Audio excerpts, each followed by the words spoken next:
The summer that settled over Dusk Creek that July was the kind that had teeth. Not the clean, dry heat of the high desert that a person could respect and account for, but something low and wet and mean, the kind that pressed down on the town from all sides and made the air taste like copper and old wood. The cottonwoods along the creek bed had gone dusty and still. The single street of Dusk Creek baked from first light to past dark, and the people who had business outdoors did it fast and without lingering, the way people move through something unpleasant they cannot avoid. Dusk Creek was not dying, exactly, but it was in the process of deciding whether it wanted to live.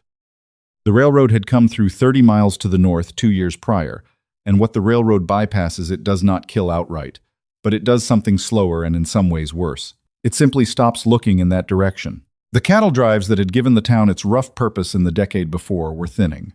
The saloon still operated. The assay office still opened its door each morning, but there were empty storefronts on the east side of the main street, and the school had gone without a teacher for the better part of a year, and the people who remained were either too rooted to leave or too stubborn to admit they should. Nora Voss had been in Dusk Creek for 11 days when the thing happened that changed everything. She had come from Abilene in the back of a freight wagon with 4 children who were not hers by blood but were hers in every way that mattered, and almost nothing else. No money worth counting, no letter of introduction, no husband, living or otherwise.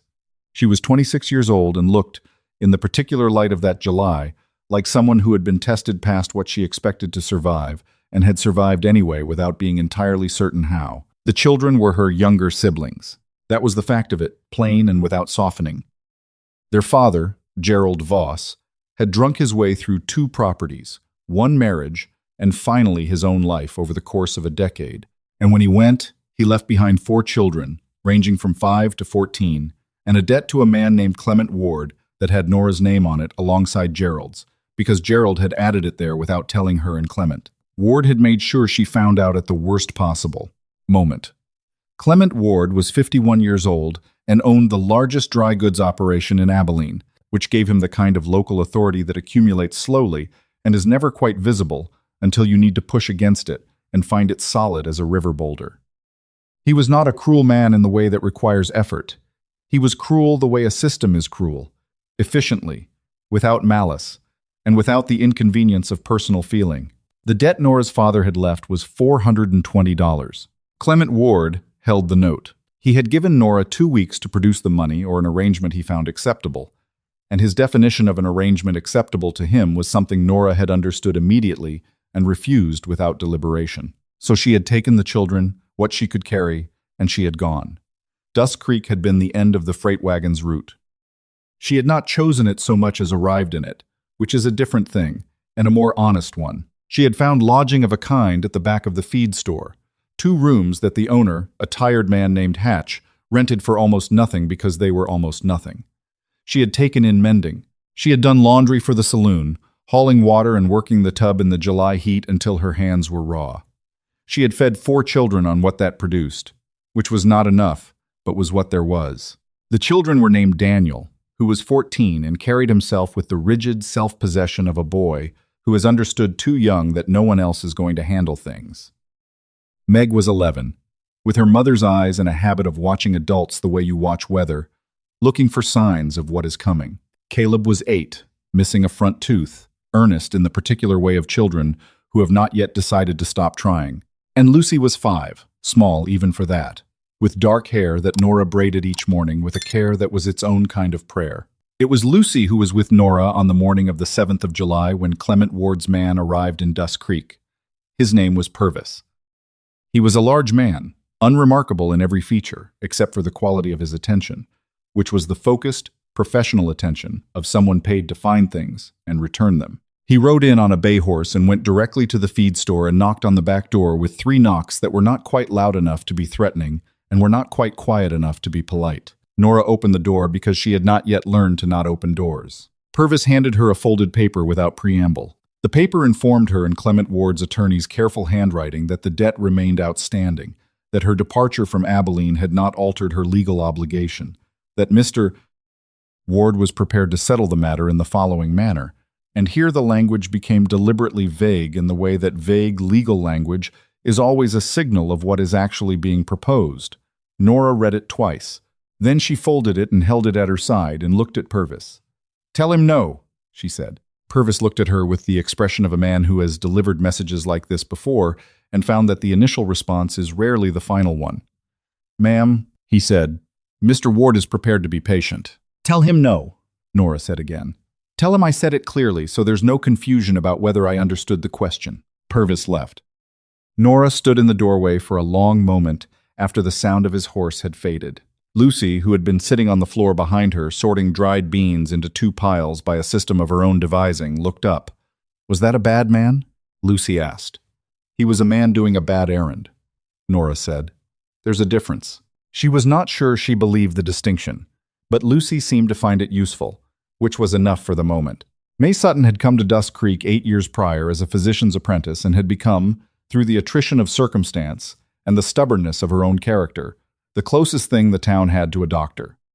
She was 34 years old, unmarried, with the direct manner of someone who has spent enough years in the practical company of suffering to have lost patience for anything decorative. She had delivered 17 babies in Dusk Creek and the surrounding range country. She had set 43 bones. She had lost 8 patients and thought about each of them still.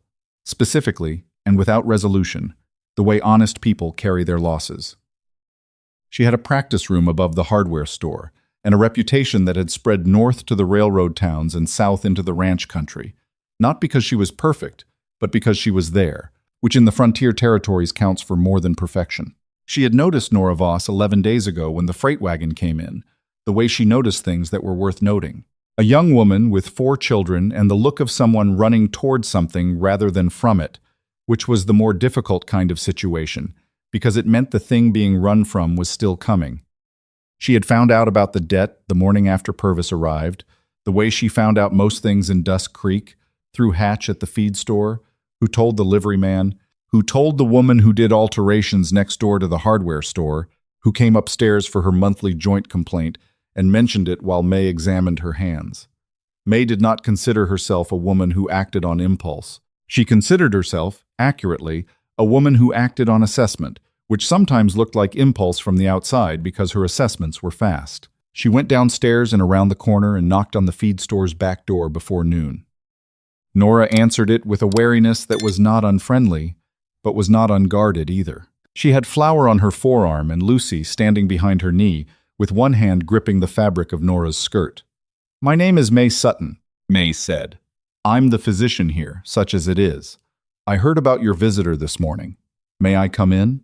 Nora looked at her for a moment with the particular look of someone deciding whether this is the beginning of help or the beginning of a different problem. Then she stepped back. The 2 rooms were small and spare and entirely organized. Nora had imposed order on poverty the way capable people do, with visible deliberateness, each thing in its place because its place was all it had. May noted the children's clothes hanging neatly on a line strung across the back wall, the mending laid out by size and complexity on the table, the careful arrangement of food stores in the corner. She noted what was not there. A great deal was not there. "He'll send someone else," May said. She sat in the one chair available and looked at Nora directly. "Ward, Purvis was the courtesy visit. The next one will have a different approach." "I know," Nora said. She sat on the edge of the bed with Lucy in her lap, the child's dark head tucked under her chin with the automatic ease of long practice. "What are you going to do?" Nora looked at her with an expression that was remarkably level given everything. "Keep working," she said. "What else is there?" May studied her for a moment. Then she said, "There may be something else." The something else was a woman named Ruth Alderman, who owned the Dusk Creek Hotel, all 14 rooms of it, and who had been trying to hire a manager for 7 months without success, because the kind of person qualified to manage a hotel in a declining frontier town was generally the kind of person smart enough to go somewhere else. May brought Nora to meet Ruth the following morning. Ruth was 62, had buried 2 husbands and outlasted a third who had simply left, and conducted all business with the directness of someone who had stopped worrying about what people thought of her approximately 30 years prior. She looked at Nora for about 45 seconds. She asked 3 questions, which were precise and not gentle, about accounts management, dealing with difficult guests, and what Nora would do in a specific scenario that May had not heard before and suspected Ruth invented on the spot. Nora answered all 3 without hesitation. "Room and board for you and the children?" Ruth said. "Salary, that's fair. I need someone who won't be run off by the rough trade that comes through during the cattle season. Can you handle that?" "Yes," Nora said. Ruth looked at her a moment longer. "Ward's got a long arm," she said. "You should know that I'm aware of that." "So do I," Nora said. "I'm longer than I look." Ruth Alderman made a sound that might have been a laugh. "Start Monday," she said. It was the following Tuesday when Clement Ward himself arrived in Dusk Creek. He came on the morning stage with Purvis and the attorney, whose name was Greaves, a narrow man with the perpetually slightly damp look of someone whose profession requires constant proximity to other people's worst moments. Ward was exactly as Nora had described him to May the evening before, a man who did not appear powerful, but in whose presence the available space rearranged itself. He checked into the hotel. This was deliberate.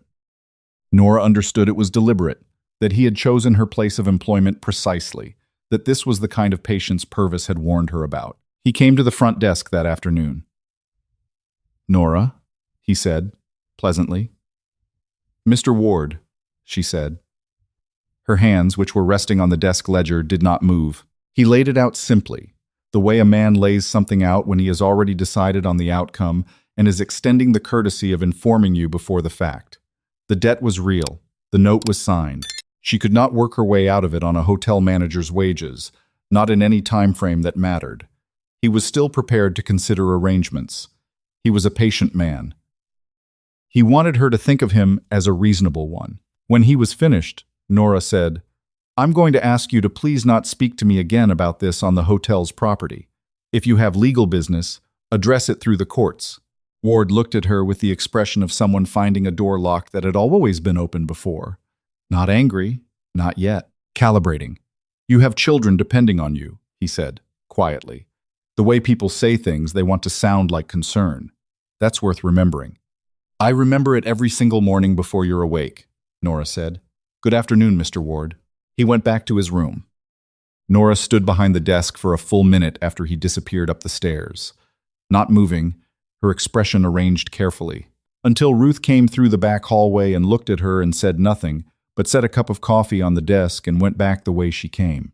That evening, May came to the hotel kitchen where Nora was sitting after the children were settled and told her that Greaves had spent the afternoon at the county records office. He had found that the debt note, carrying Nora's name, was legally enforceable in the territory.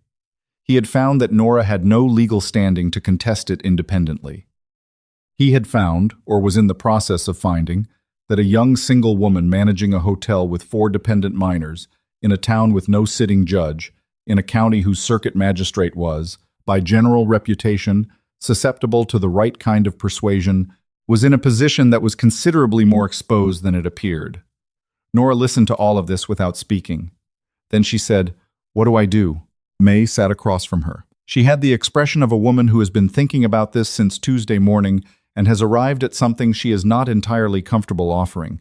"There's a man named Cole Bridger," she said. "He has a ranch 16 miles north, up toward the ridge country. He came to Dusk Creek 6 years ago. He has a reputation for being the kind of man who doesn't look away from things." "I don't need a man," Nora said. "I need a lawyer. The nearest lawyer who isn't Greaves is in Fort Sumner, and he's Ward's second cousin," May said. "What you need is standing, legal standing in this county. Right now you're a woman alone with 4 children and a debt note with your name on it in a town where the circuit magistrate owes Ward a favor. Cole Bridger's word in this county counts for something. His signature on a legal document counts for something. Whether or not that's fair, it isn't," Nora said. "No," May said. "It isn't. But here is where we are." Nora was quiet for a long time. Lucy had wandered in from the back room at some point and climbed into her lap without asking, which she never asked, and was now asleep with the absolute totality of exhausted children, heavy and warm and unreservedly trusting. Nora looked at her for a moment. "Tell me about him," she said. Cole Bridger was 38 years old and had the particular quality of stillness of a man who has made his peace with a great deal of silence. He ran cattle on 400 acres of ridge country grassland and had done so for 6 years with a steadiness that was not dramatic enough to be famous, but was solid enough to be noticed. He had a foreman, a Mexican cowhand named Thomas, who had come north 15 years prior and stayed because the land suited him. He had 2 seasonal hands who came in for the drives. He had a dog named Frank, who was old and slow and took up a disproportionate amount of the porch. He had been married once, briefly, to a woman named Clara who had died of fever in their third year together. He kept no photographs visible, but May, who had treated him for a shoulder injury 2 years prior and seen the inside of the ranch house, had noted the careful blankness of the shelf, where something had clearly once been. He came into Dusk Creek twice a month for supplies and whatever news the town had accumulated. He did not linger. He was not unfriendly, but he was a man who had contracted his world to a size he could manage, and he managed it with methodical attention. May rode out to the ranch on a Thursday morning. She told him the situation without embellishment, which was her way, and which Cole seemed to find preferable to the alternative. He listened from the porch with his arms folded and his eyes on the middle distance. Not the avoidance of the middle distance, but the genuine focus of a man who thinks better when his eyes have somewhere neutral to be. When she was finished, he said, "What's she asking for?" "She isn't asking for anything," May said. "She doesn't know I'm here. I'm asking for help getting a capable woman to a position where she can fight this legally." He was quiet for a moment. "And what would that require?" May said the thing she had been working up to for the last 20 minutes of the ride. His name on the legal documents. His address as a secondary contact for the circuit court. His willingness to appear before Magistrate Hollis if it came to that. "It would help," she said, carefully, "if Ward could not characterize her as entirely without allies in this county." Cole looked at her. "You're asking me to put my name next to a stranger's legal problem." "I'm asking you to consider it," May said. He looked back at the ridge country. A hawk was working a thermal over the north pasture, riding the warm air with the focused patience of something that has learned to let the wind do the work. "Bring her out here," he said finally. "Let me talk to her." "She won't want charity," May said. "I didn't offer charity," Cole said. "I said I'd talk to her." Nora came out to the Bridger Ranch on a Saturday, in May's wagon, with Daniel in the back because he had refused to stay behind, and she had decided that a 15-minute argument about it was not the best use of a Saturday morning. Cole met them at the front of the house and shook Nora's hand, the way he would have shaken a business partner's hand, without condescension and without performance. And Nora noted this, the way she noted everything, quickly and without showing it. They sat on the porch because it was cooler than inside, and Cole told her what May had told him and asked what she knew about her own legal situation that he didn't. She told him, specifically and without softening any part of it, the history of the debt, the terms of the note, the exact nature of Ward's proposed arrangements and her refusal of them, Greaves's research at the county records office, and her assessment of what Ward would do next. Cole listened to all of it without interruption. Then he said, "What do you need?" Nora said, "Someone who knows this county's legal landscape and won't be owned by the other side. Magistrate Hollis isn't going to rule against Ward without something that makes the cost of ruling for him higher than the benefit," Cole said. "That's the honest assessment." "I know," Nora said. "My name on your documents raises the cost," he said. "But it doesn't eliminate it. Ward will find another angle." "He always does," Nora said. "I'm not trying to win permanently. I'm trying to win the next thing, and then the thing after that, until I've built something solid enough that there's nothing left for him to attack." Cole looked at her. It was the first time he had looked at her directly, in the way of someone actually seeing rather than assessing, and Nora met it without looking away. "That's going to take time," he said. "I have time," she said. "I have 4 children who need me to take it."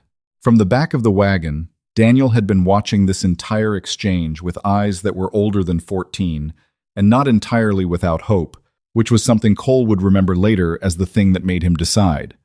"All right," Cole said. Ward moved faster than anyone had anticipated.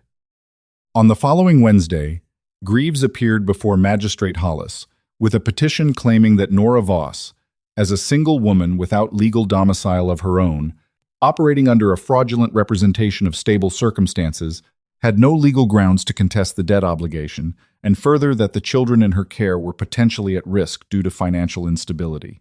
The last part was the one that was designed to be unanswerable. Nora understood that immediately. You could argue about numbers, about the terms of a note, about the circumstances under which a signature was obtained. You could not easily argue against a court's discretion to determine the welfare of children, because that discretion was wide, and Hollis's interpretation of it would be shaped by whoever had most recently done him a favor. May came to the hotel that evening with Cole, which was the first time Nora had seen them in the same room, and they sat around Ruth's kitchen table, and Nora read Greaves's petition twice and set it down and said, "He's not after the money." "No," Cole said. "He's after the children." She said it flatly, without the drama of it, because she had already processed the drama in the 10 seconds of reading and come out the other side into something colder and more functional. "He knows I'll do almost anything to keep them. He's making the petition about their welfare, so I'm forced to either capitulate or spend my energy fighting a welfare claim instead of the debt." Cole looked at her with an expression she had not seen from him before. It was not pity. It was something more like the recognition of a man who has watched a problem get accurately diagnosed and finds it clarifying in a way that is not comfortable, but is useful. "What gives you the cleanest legal position here?" Nora asked. May and Cole looked at each other. Nora watched the look pass between them and understood its content before either of them spoke. "No," she said. May said, "It would make the welfare claim disappear entirely." "I have known this man for 11 days, Nora said. "I know," Cole said. "That's why I'm not suggesting it. May is suggesting it." May said, "I'm not suggesting it as a romantic proposal. I'm suggesting it as a legal mechanism. Ward's petition rests entirely on the instability of your situation. If your situation becomes legally stable, then I am in exactly the kind of situation I brought 4 children across a territory to avoid," Nora said, "where my standing in my own life is someone else's to grant or remove." The kitchen was quiet. Cole said, "She's right." May looked at him. "She's right," he said again, more steadily. "That's not the way to do it. What else do we have?" They were up until nearly 2 in the morning working through it. What they had was Cole's documented standing in the county, his land, his relationship with 2 of the 3 men on the county land board, his attorney in Albuquerque, who was not Ward's second cousin and who, it turned out, had handled a similar debt note challenge 4 years prior in Lincoln County, and won on procedural grounds. What they had was Ruth's willingness to provide a sworn statement about Nora's employment and competency.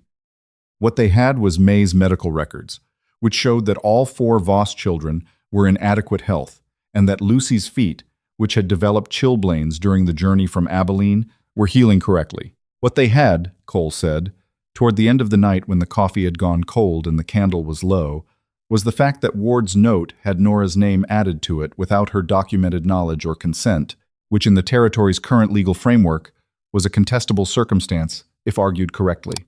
"That's the thing we build on," he said. "Everything else supports it." Nora looked at him across the table.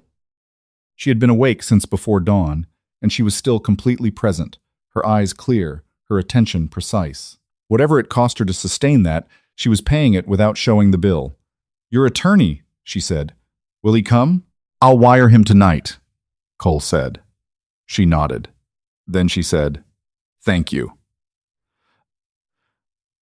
It was the same 2 words that people use when they mean many different things, and the way she said them, without performance, without the gratitude that folds into something smaller, meant something specific. It meant she was aware of what this was costing him, and aware that it was his choice to pay it, and that she was going to remember the difference between the 2 things for a long time. The hearing before Magistrate Hollis was set for the 4th of August. In the 3 weeks between, the Voss children became, by increments so small and so steady they were almost invisible, something other than temporary. Daniel found work at the livery 2 mornings a week. Not because anyone arranged it, but because he presented himself there on a Monday and told the owner, a laconic man named Birch, that he could handle horses and wasn't afraid of early mornings, and Birch, who valued both of these things and had not been asked to evaluate anything else, said fine. Meg started spending her afternoons at the hotel desk with Nora, not because she was asked, but because she was observant, and what she observed was that Nora did 3 things simultaneously, and that a second pair of hands on the ledger would allow her to do 4. She was 11, and her arithmetic was exact. Caleb attached himself to Tomas, Cole's foreman, with the specific gravitational pull of an 8-year-old boy who has identified a man he wants to learn from. Tomas, who was not without his own precise judgment of character, allowed it. He taught Caleb to identify the 12 plants within riding distance that were edible, the 4 that would make a horse sick, and how to read the sky's color in the morning for weather. Caleb wrote all of this down in a small notebook with a seriousness that Tomas found privately entertaining. Lucy, who had been the most watchful of the 4, the most careful in the way of children who have learned that warmth is provisional, began by the 3rd week to walk through Ruth's kitchen without asking permission. This was understood by everyone who observed it as a significant development, and no one said so aloud, which was the correct response. Cole came into town 3 times in those 3 weeks rather than his usual 2, which May noted without comment, because the third visit was never entirely about supplies. He and Nora did not have conversations that announced themselves as important.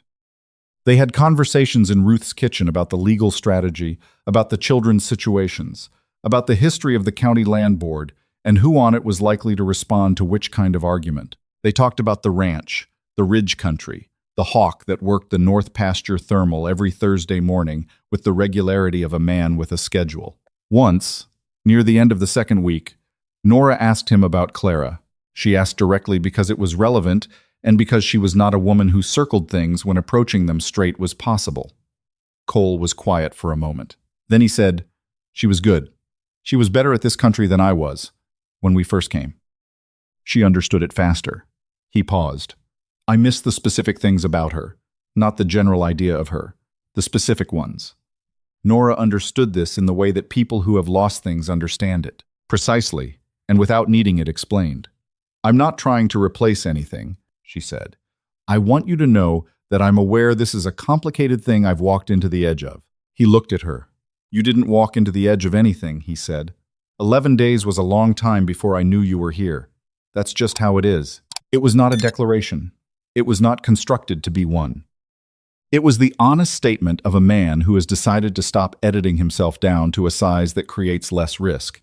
And Nora heard it for exactly what it was. She did not say anything for a moment. Then she said, "I need more time than that to know what to do with it." "I know," he said. "I'm not asking." The hearing was on a Tuesday, and the August heat was the worst it had been all summer. Hollis's courtroom on the second floor of the territorial office building had 4 windows, and the particular close quality of air that doesn't circulate, and by 10 in the morning the room was already uncomfortable for the 20-odd people who had come to watch. Ward sat at the plaintiff's table in a wool suit that said he was used to being the most prepared person in any room. Greaves had his papers arranged with the neatness of professional habit. Ward's expression was the expression of a man who has played this game before and finds the formality of the process slightly tedious. Nora sat at the other table with Cole and the Albuquerque attorney, a compact man named Varela who had traveled 2 days for this and whose bilingual fluency in the law of the territory was, Nora had come to understand over the preceding week, a specific and valuable instrument. Daniel was there. He had not asked. He had sat down at the table in the morning and put his hands flat and looked at the far wall with the expression of a boy who has decided what he is going to be and is simply waiting for the rest of the world to update. Meg was with Ruth at the hotel. The younger ones were with May, who had decided that her presence in the courtroom was less useful than her presence with Lucy and Caleb, and had made the decision without requiring it to be thanked. The proceedings began. Greaves presented Ward's case with the polished fluency of a man who had done this exact kind of thing many times. The contested debt, the irregular situation, the welfare of children, the instability of a woman alone in a declining frontier town. He used the word concerning with the frequency of someone who has found that courts respond well to it. Varela was different. Varela was interested in the note itself. He walked Hollis through the document with a precision that was almost methodical and that had, within 15 minutes, established 3 things that Greaves had not addressed: the date of the note's amendment, the absence of Nora's witnessed signature on the amended section, and the territorial statute from 1882 that required cosigners on amended debt instruments to be present at and documented as consenting to the amendment. Greaves objected twice. Varela cited chapter and verse both times without checking his notes, which was its own kind of answer. Ward sat very still. He was a man who had learned over 51 years to show nothing when something was happening that he hadn't anticipated. But Nora watched him the way Meg watched weather, and she saw the small recalibration behind his eyes, the inventory of remaining options. Ruth Alderman testified. She was, as always, direct to the point of being blunt, and the effect in a courtroom was to make everything she said feel indisputable because she offered it with the tone of someone to whom the very concept of saying an untrue thing would be a waste of valuable time. She described Nora's competence. She described the children's circumstances when they arrived and their circumstances now. She described Clement Ward's visit to the hotel desk and repeated, verbatim and without apparent effort, the exact words of the exchange she had observed from the hallway. Hollis looked at Ward when she finished. Ward was looking at the table. Then Varela called Daniel. The boy walked to the front of the room and stood because there was no proper witness arrangement in Hollis's informal proceedings, and he stood with the particular posture of someone who has decided that the only way through a difficult thing is straight through it, and he looked at Varela and waited. Varela asked him to describe, in his own words, the circumstances under which his father had incurred the debt, the circumstances under which Nora's name had been added to the note, and what he personally had witnessed of the exchange between Nora and Clement Ward in the months prior to the family's departure from Abilene. Daniel spoke for 9 minutes. He did not raise his voice. He did not embellish. He described what he had seen and heard with the flat precision of someone who understood that the truth, stated plainly, did not need assistance. He described the morning he had stood in the doorway of his father's study and heard Ward explain to Nora what the amended note meant and what her options were. He described Nora's response. He described the look on Ward's face when she gave it. Greaves rose for cross-examination. He was careful. He asked about Daniel's age, his proximity to the events, the reliability of a 15-year-old's recollection. Daniel answered everything without shifting his weight. Then Greaves asked, "Isn't it true that Mr. Ward offered your sister a reasonable and generous resolution to a legitimate financial obligation?" Daniel looked at him. Something in the boy's face was absolutely level, the way a line is level when someone has spent considerable time making sure it's true. "Mr. Ward offered my sister a resolution he had decided on," Daniel said. "He didn't ask what she thought was reasonable. He explained what was going to happen and invited her to find it acceptable. Those aren't the same thing." A sound moved through the room, not loud, the small, involuntary sound of recognition. Greaves sat down. Hollis deliberated for 35 minutes. When he returned, he arranged his papers with the slow deliberateness of a man who is aware of the room's attention and has decided to use it properly. He looked at Ward for a moment, then at Nora, then at his papers. He ruled on the note first. The amendment was procedurally deficient under the 1882 statute. Nora Voss's name as co-signer on the amended portion was legally invalid. The underlying debt, in Gerald Voss's name alone, remained. Her personal liability did not. He ruled on the welfare petition second.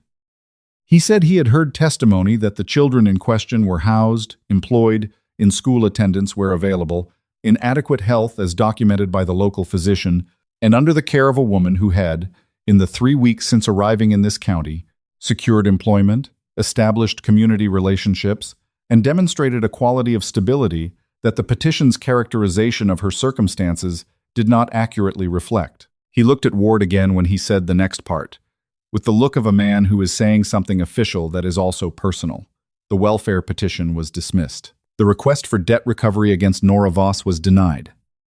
Clement Ward was advised that any further legal action in this jurisdiction that did not materially improve upon the evidence presented today would be treated as an abuse of the court's process.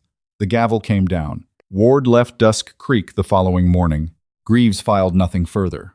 Purvis had apparently departed the previous evening, which was the most efficient version of a message Ward was capable of sending. May found Nora in the hotel kitchen that evening, sitting at the table with a cup of tea she hadn't drunk, looking at the wall with the particular expression of someone who has been braced for impact for so long that the absence of it takes a moment to believe. "It's over," May said. "This part," Nora said. "Yes," May said. "This part." Nora looked at her.